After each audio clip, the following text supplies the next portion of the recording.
Hello everyone, I'm Yi. 大家好，我是 Yi. Today I would like to present you my bilingualism and the second language learning.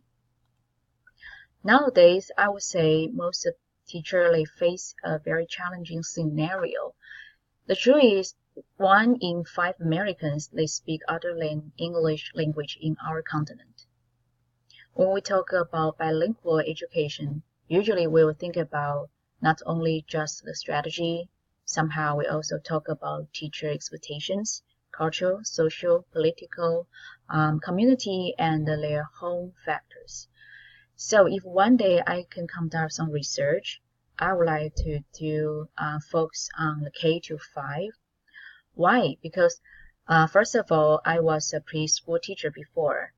And secondly, I understand the importance of this phase of life. Because if we can cultivate students, or say the children, they have a very positive habits, we can pave the way for their future.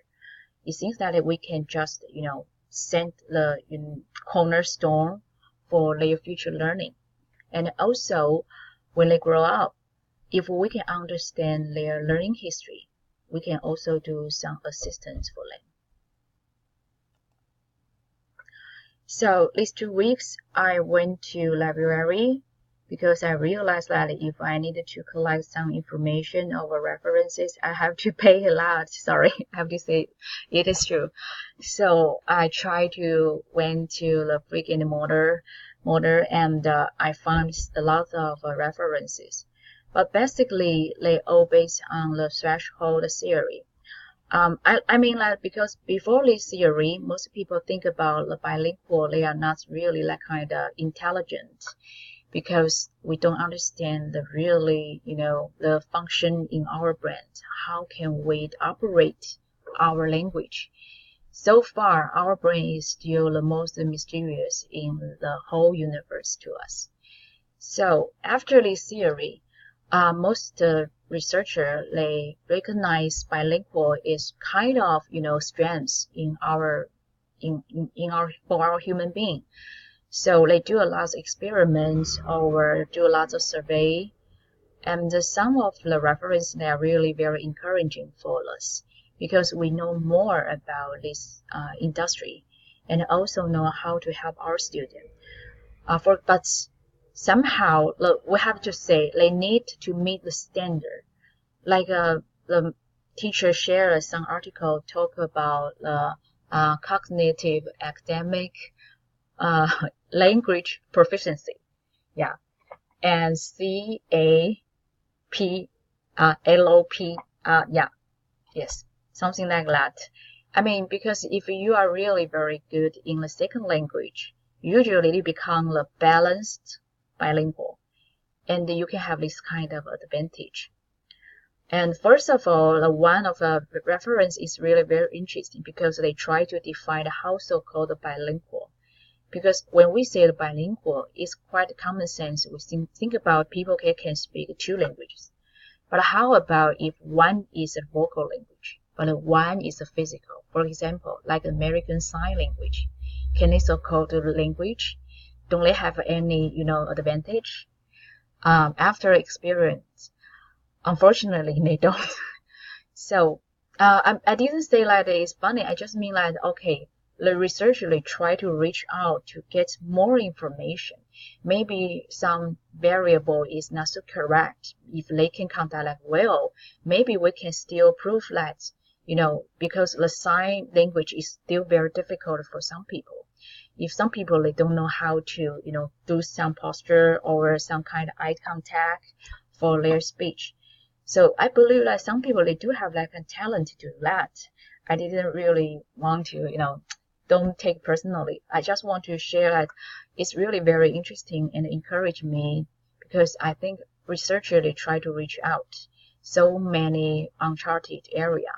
And also one of the paragraph I'm very kind of very frustrated. Not really, because they talk about the Chinese and English bilingual. And I recognize that it's true because sometimes when we talk about the culture, usually we will treat some abstract consonant differently. For example, Chinese language, we don't really emphasize on the time because we think time is endless. We believe reincarnation. It means that we have previous life, this present life, and we will have a future life. So somehow time is not so, important to us. So we didn't really pay a lot of attention to that. Or in our language, sometimes we just put a specific terms and we can describe that future. Like I do that future. So in Chinese we say like 我明天做那个. That's it. 我明天 I tomorrow 做那个 do it. We won't put well or we won't change our verb. But somehow if you become very good at English, I mean the secondary language is English and you are really very good at that. It can change a little bit about the concept, So people do this kind of experiment. They understand the language is not just language. Sometimes it also can treat a little bit our cognitive learning. And also some experience talk about the parents. They would like to send their kids to go to the bilingual school, something like that. And most of this kind of result tell me that okay, actually the family, if we can cooperate with the family members of the community, usually can help us a lot. But we still have some so-called grave area, So it's true. I mean, it still needs our effort for that section. So for the future, I'll have so far, not of course, not just only the 4 questions. Actually, I have tons of questions, but I believe that some researchers they had already done that. So so far, in my personally, because I just read like 15 references, I read something and I have still some questions. So like the first one, when is the optimal time for the kids to enter kindergarten and what kind of influence? Because it's true, some parents, they would like to send their kid to the bilingual environment because they believe that the earlier the better. But there is also another, theory talk about because they realize younger kids, usually they don't know how to take care of themselves. They are not so skilled at dealing with, the interpersonal issue. So maybe they are kind of a disadvantage. And we find that actually so-called the gap, they will disappear by the 5th grade. So it doesn't matter when you send your kids go to a kindergarten. But in terms of language, it's true. If the kids, they are, very young and they start to exposure to that kind of environment, usually because nowadays we have that kind of threshold, for the younger learner and older learner. So usually younger learner, they can mimic very correct pronunciation. They can understand, connotation very easily. And they can, later on, they can memorize the vocabulary also very easily. Compared to the older learner. So, except from the caring for themselves, I would like to say it really depends on the parents. What kind of purpose you would like to do. If you really want your kids can acquire the second language and hone that, I would say it's really it's a good idea. But first of all, you also have to take care of their mental, health, that part.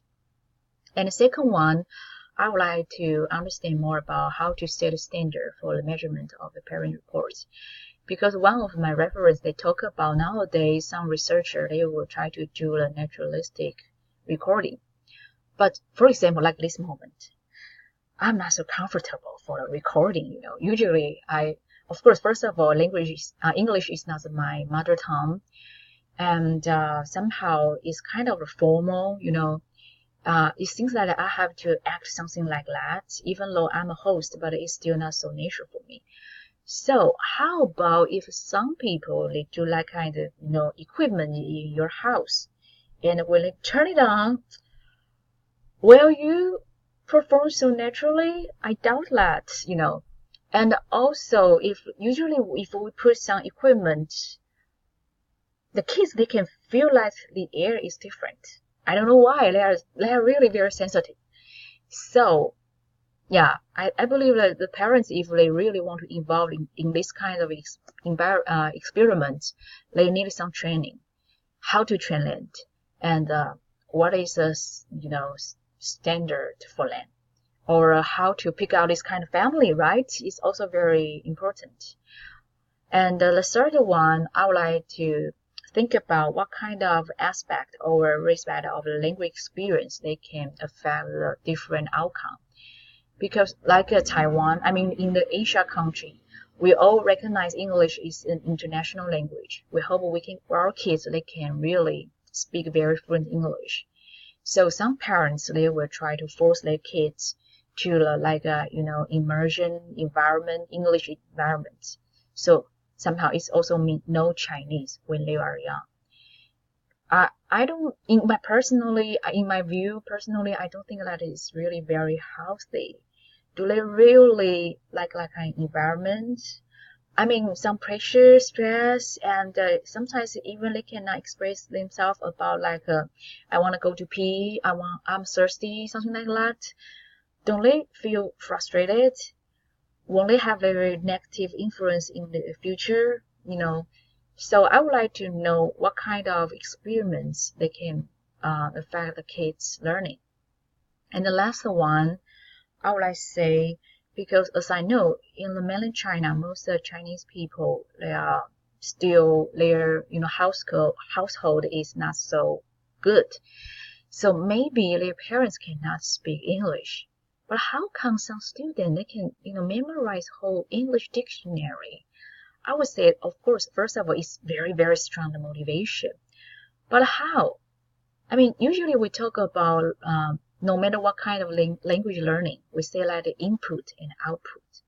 So how can a student, without any resources, only one English dictionary, they can make it? And I would say that's really fascinating to me. And I'm really curious about how can they make it. And, because it's kind of, for example, maybe 5 days ago, I tried to memorize one vocabulary. But after 5 days without using it, I will totally forget it, right? But how can they memorize them all?